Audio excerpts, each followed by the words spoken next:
फिर से एक बार स्वागत है मेरे चैनल पर। मैं हूं राज। आप देख रहे हैं हाईवे 33। दोस्तों, मैं आपके लेके चलूँगा आज केरल।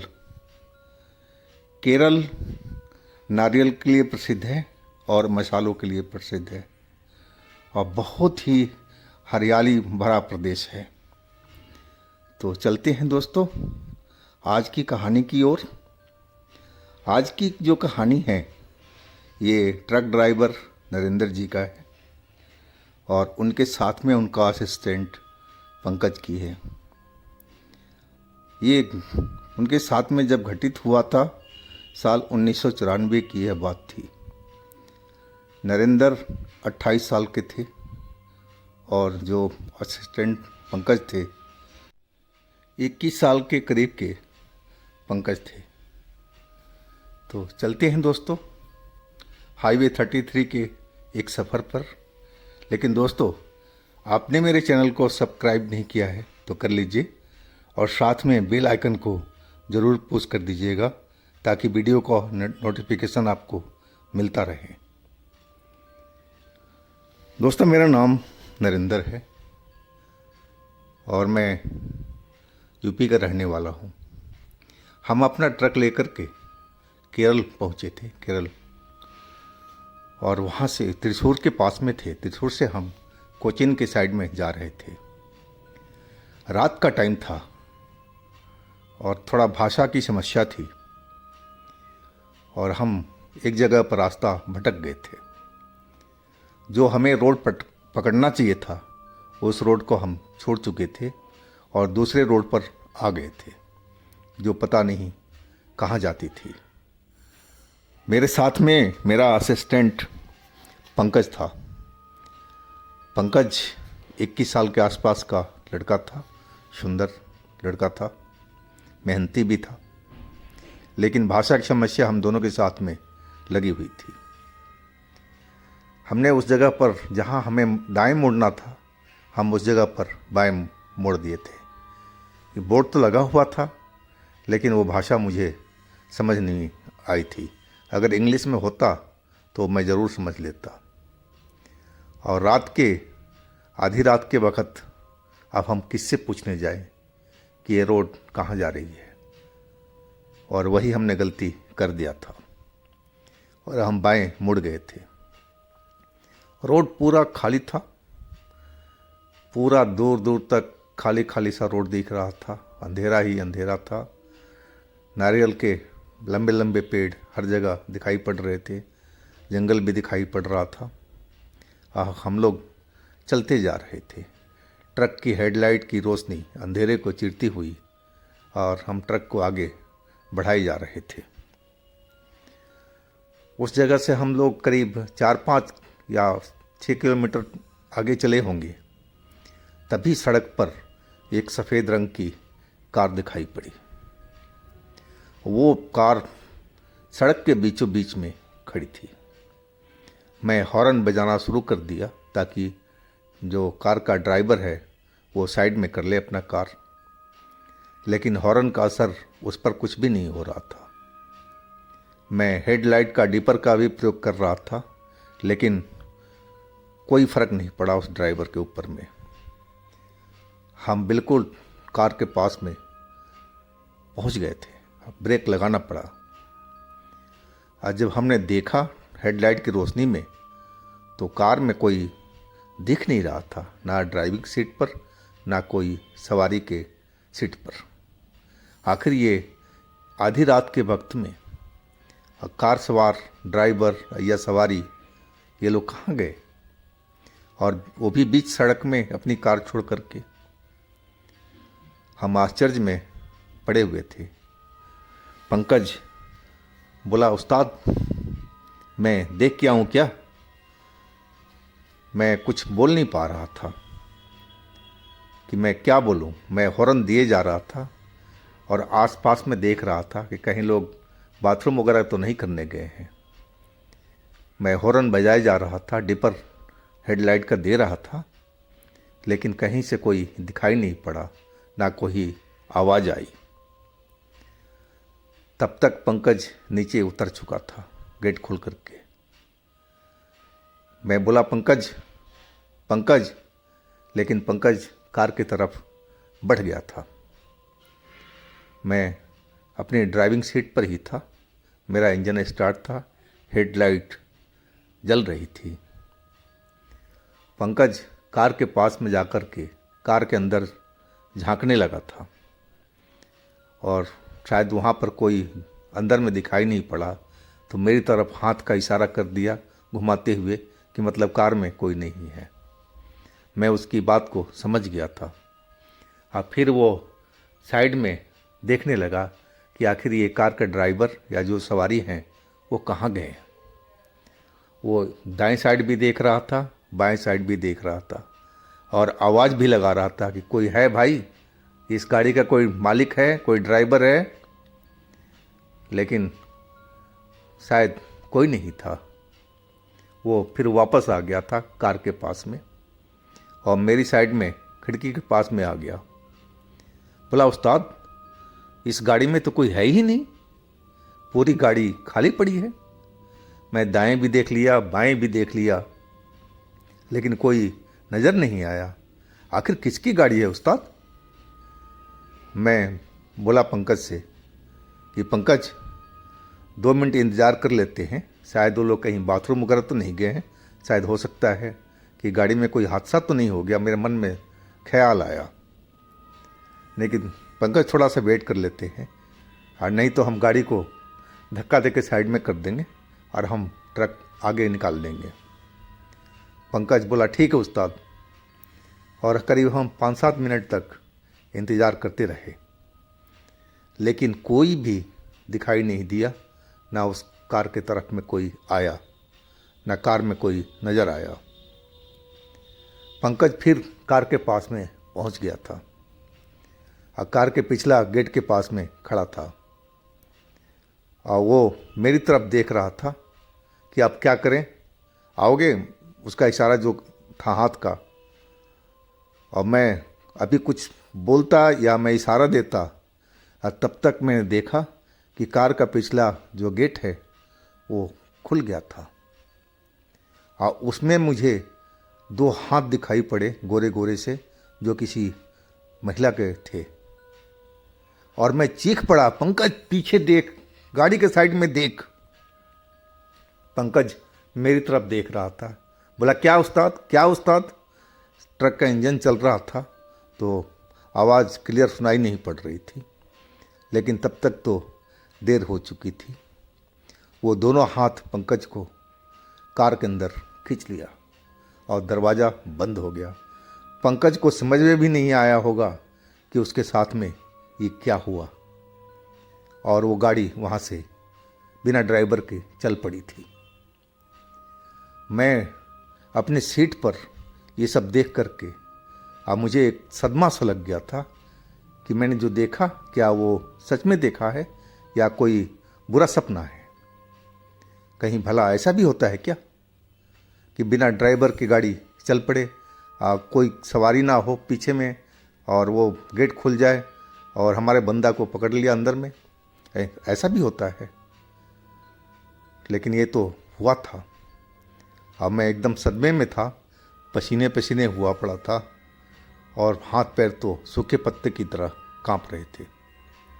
मैं अपने आप पर कंट्रोल रख नहीं पा रहा था। मेरा हाथ बराबर हिल रहे थे।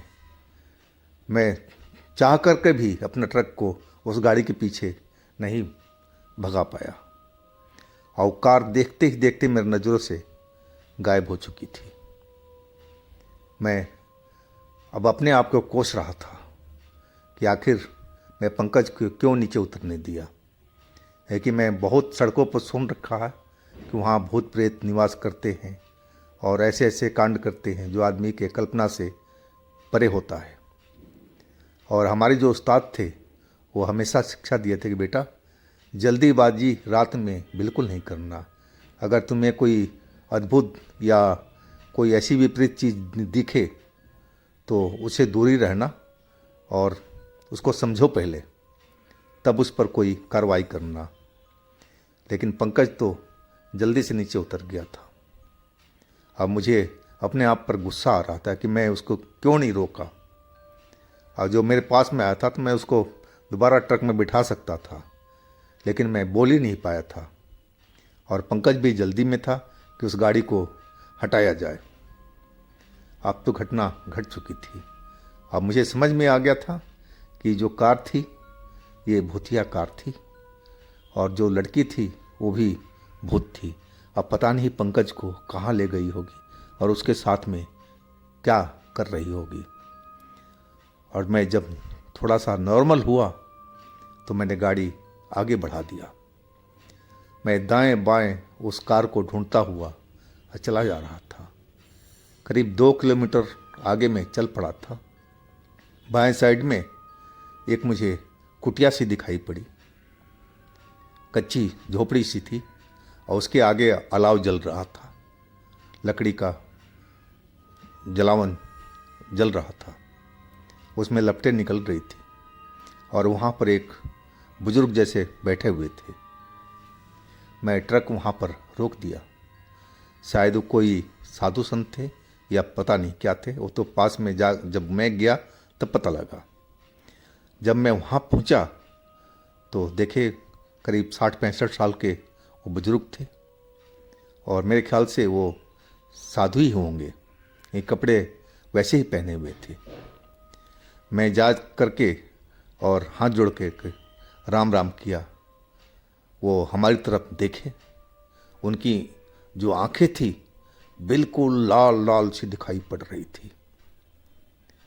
मैं राम राम किया लेकिन उन्होंने कुछ जवाब नहीं दिया।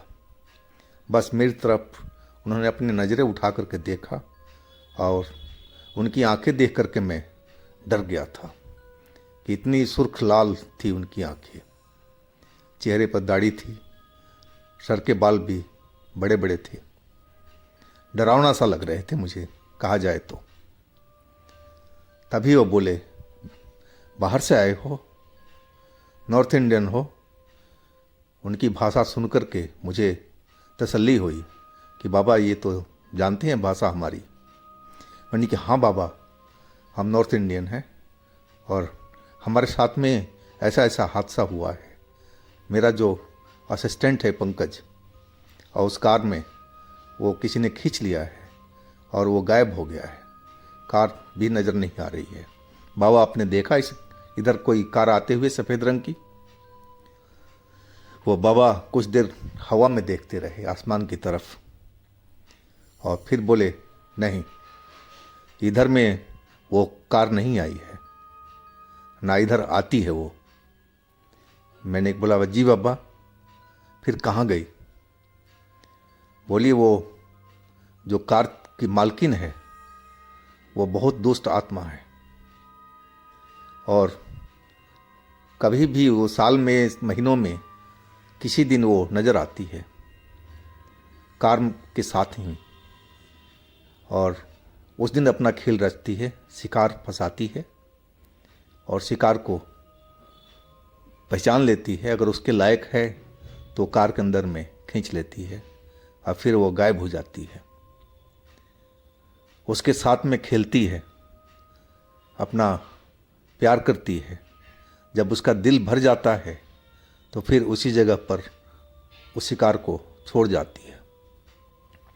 बाबा की बात सुनकर के मैं बुरी तरह से दहल गया था। बाबा भी मुझे बहुत रहस्यमयी दिख रहे थे। उनकी जो आंखें थी वो देख करके मैं बुरी तरह से डर गया था। लेकिन उस एकांत जगह में, उस सुनसान रोड पर, वही इकलौते लोग मुझे मिले थे जो मेरी भाषा भी समझ रहे थे। लेकिन बाबा, अब क्या होगा? मेरा दोस्त, मेरा साथी कैसे मिलेगा? बोला, बाबा कि तुम वही जाओ, उसी जगह पर।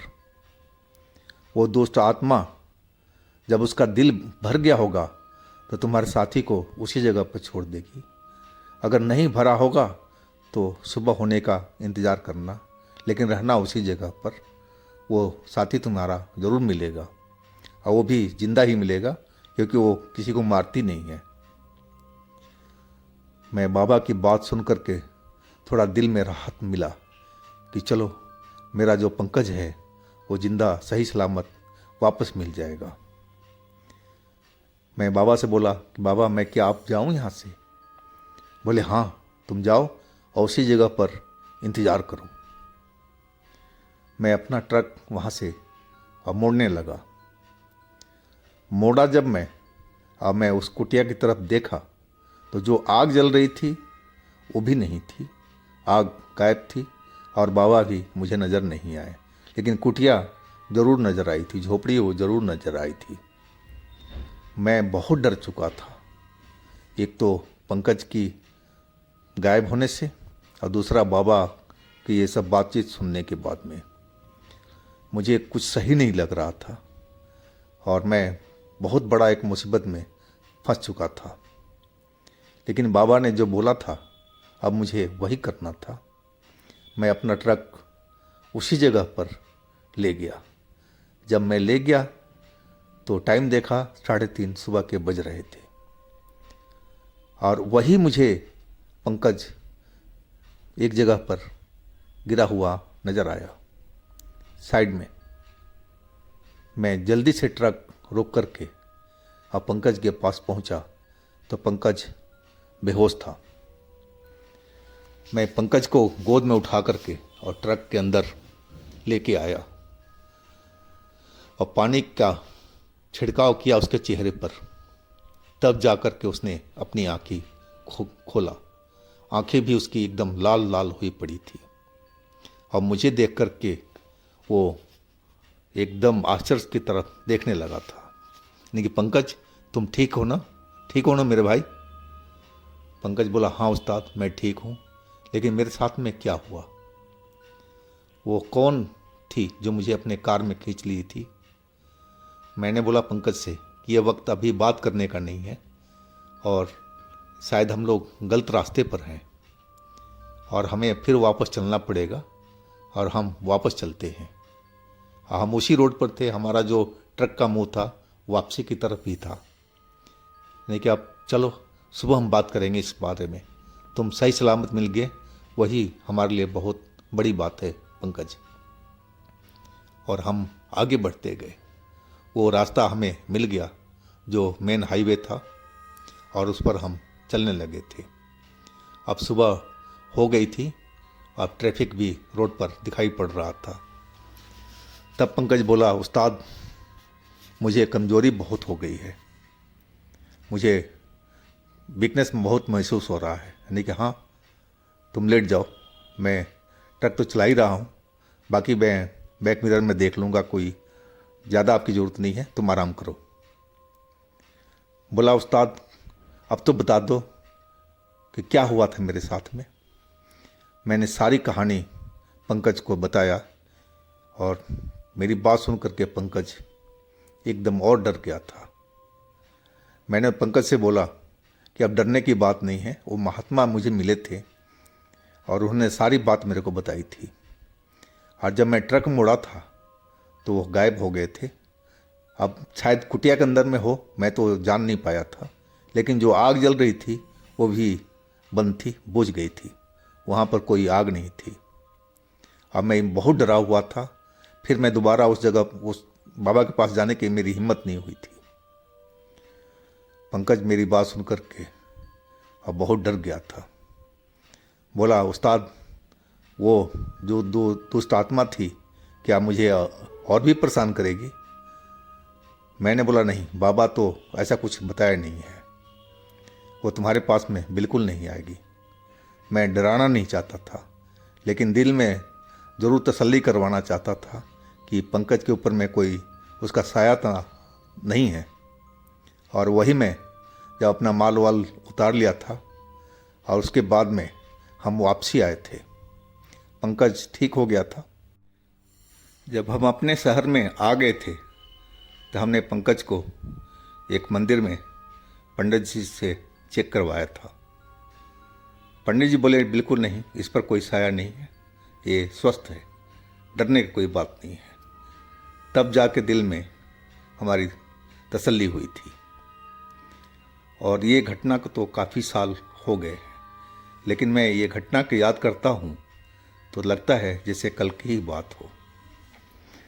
तो दोस्तों, ये थी नरेंद्र जी की कहानी केरल की। अगर आपके पास भी इस तरह का कोई अपनी आप बीती है, कोई घटना है, तो हमें इंस्टाग्राम पर या मेरे व्हाट्सएप नंबर पर शेयर कीजिएगा। मैं आपकी कहानी को ज़रूर बनाऊंगा। और मेरे चैनल को सब्सक्राइब कीजिएगा, लाइक कीजिएगा, शेयर कीजिएगा और साथ में मेरे दूसरे चैनल पर भी विजिट कीजिएगा। लिंक मैं नीचे डिस्क्रिप्शन बॉक्स में दे रखा हूँ, उसमें भी अच्छी अच्छी कहानियाँ भरी हुई हैं। तो दोस्तों, फिर हम मिलते हैं अगले दिन एक नई कहानी के साथ में। आप लोग अपना ख्याल रखिएगा। नमस्कार।